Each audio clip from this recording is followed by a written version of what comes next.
Hello everyone. तो आज हम इस वीडियो के द्वारा गुजरात बोर्ड का हिंदी जो कि क्लास 9th का है, इसके चैप्टर नंबर 10 भारत गौरव इसे पढ़ने वाले हैं, जिसे लिखा है मैथिली शरण गुप्त जी ने, जिसमें उन्होंने बताया है भारत की परंपरा को कि कैसे भारत संसार के प्राचीन देशों में एक है। यहाँ के प्राचीन निवासी आर्य थे। आर्य वीर ही नहीं थे बल्कि पूरी तरीके से सभ्य और एक शिक्षित भी थे व्यक्ति। उनका विद्या कला कौशल सब में वो बहुत ज़्यादा प्रवीण थे, कुशल थे। उन्होंने पूरे संसार में ज्ञान विज्ञान का प्रकाश फैलाया। इसी चीज़ को मैथिली शरण गुप्त जी ने, जो कि हमारे राष्ट्र कवि थे, वो उन्होंने बताया है भारत के प्राचीन देशों में से कैसे किस तरीके से भारत एक है। तो आइए इसे स्टार्ट करते हैं। भारत गौरव, जिसे लिखा है मैथिली शरण गुप्त जी ने, जिनका जन्म सन 1886 ईस्वी में और इनका निधन सन 1964 ईस्वी में हुआ था। मैथिली शरण गुप्त का जन्म झांसी जिले के चीर गांव में हुआ था। बाल्यावस्था से ही कविता में इनकी रुचि थी। इनकी प्रारंभिक रचनाएं हिंदी की पत्रिका सरस्वती में प्रकाशित हुई। महावीर प्रसाद द्विवेदी के प्रोत्साहन ने इनके कवि व्यक्तित्व का परिष्कार कर दिया। राम भक्ति में सारा बोर पारिवारिक संस्कारों ने इन्हें राम काव्य लिखने के लिए प्रोत्साहित किया और तत्कालीन राष्ट्रीय परिस्थितियों से प्रभावित होकर इनकी कविताओं में राष्ट्रीय चेतना और स्वदेश गौरव की गूंज सुनाई देने लगी। इसी कारण ये राष्ट्र कवि के संबोधन से प्रसिद्ध हुए। भारत भारती, साकेत, पंचवटी, यशोधरा, विष्णुप्रिया आदि इनकी प्रमुख रचनाएं हैं। हिंदी साहित्य एवं शिक्षा के क्षेत्र में अनुपम योगदान के कारण इन्हें 1954 में पद्म भूषण की उपाधि से अलंकृत किया गया तथा राज्यसभा का सदस्य भी मनोनीत किया गया। मैथिली शरण गुप्त जी का जन्म झांसी जिले के चिरगांव में हुआ था और इनको बचपन से ही कविता में रुचि थी। इनकी प्रारंभिक रचनाएं सरस्वती में प्रकाशित हुई हैं, जो कि एक पत्रिका थी। महावीर प्रसाद द्विवेदी जी को प्रोत्साहन मिला और प्रोत्साहन के द्वारा ही कवि व्यक्तित्व इनका और ज़्यादा निखरा और इनको प्रोत्साहित करने वाले थे महावीर प्रसाद द्विवेदी। किसको? मैथिली शरण गुप्त जी को। राम भक्त में इनका परिवार मानता था, राम भक्त था।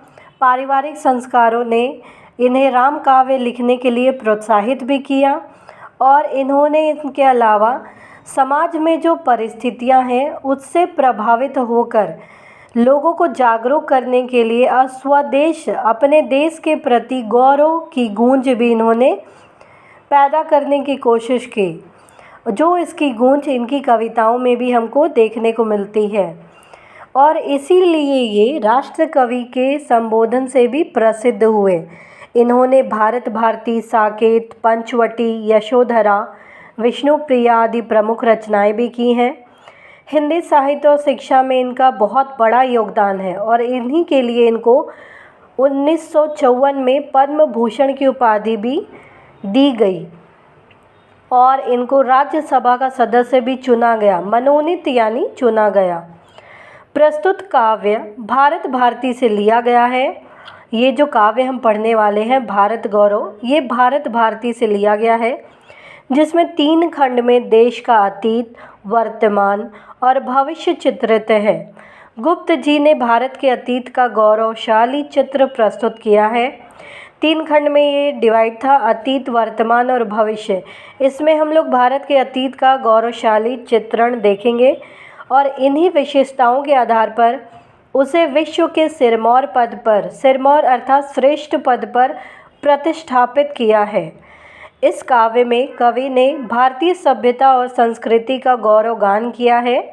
इसके साथ साथ आर्यों के महान जीवन आदर्शों का भी यहाँ चित्रण हुआ है। तो आइए इसे पढ़ते हैं। भूलोक का गौरव, प्रकृति का पुण्य, लीला स्थल कहाँ, फैला मनोहर गिरि हिमालय और गंगा जल जहाँ, संपूर्ण देशों से अधिक किस देश का उत्कर्ष है, उसका की जो ऋषि भूमि है वह कौन भारतवर्ष है। भूलोक, भूलोक का मतलब होता है पृथ्वी पर बसा हुआ जो संसार है, जहाँ हम सब रहते हैं।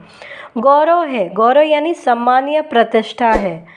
पुण्य, लीला स्थल अर्थात पवित्र क्रीड़ा भूमि। मनोहर यानी मन को हरने वाला या सुंदर। उत्कर्ष जिसका मतलब होता है उन्नति, तो इसका अर्थ होता है वह स्थान कहाँ है जिस पर संसार को गर्व है और जो प्रकृति की पवित्र क्रीड़ा भूमि है। वह स्थान वही है जहाँ हिमालय पर्वत है और गंगा नदी बहती है। दुनिया के सभी देशों में सबसे अधिक श्रेष्ठ उन्नत देश कौन सा है? वह देश और कोई नहीं, यह ऋषि भूमि भारतवर्ष ही है। तो वह स्थान कहाँ है जिस पर पूरे संसार को गर्व है, जो प्रकृति की पवित्र क्रीड़ा भूमि है, जहाँ प्रकृति का अद्भुत नज़ारा आपको देखने को मिलेगा। वह स्थान जहाँ हिमालय पर्वत है, गंगा नदी बहती है और दुनिया के सभी देशों में सबसे अधिक श्रेष्ठ उन्नत देश कौन सा है? तो वह और कोई नहीं बल्कि हमारा देश ऋषि भूमि भारतवर्ष ही है। हाँ, वृद्ध भारतवर्ष ही संसार का सिरमौर है। ऐसा पुरातन देश कोई विश्व में क्या और है। भगवान की बहुभूतियों का यह प्रथम भंडार है। विधि ने किया नर सृष्टि का पहले यही विस्तार है। यहाँ कहा गया है भवभूति, भवभूति यानी संसार का जो वैभव है, खजाना है। भंडार यानी खजाना। पुरातन, पुरातन का अर्थ होता है पुराना या बहुत ज़्यादा पुराना या प्राचीन। पुण्य स्थल हमने देखा था, पवित्र भूमि। विधि, विधि का मतलब होता है ब्रह्मा या सृष्टि की रचना करने वाले जो देवता होते हैं। हाँ, यह बूढ़ा भारतवर्ष, ये बूढ़ा अर्थात बहुत पुराना।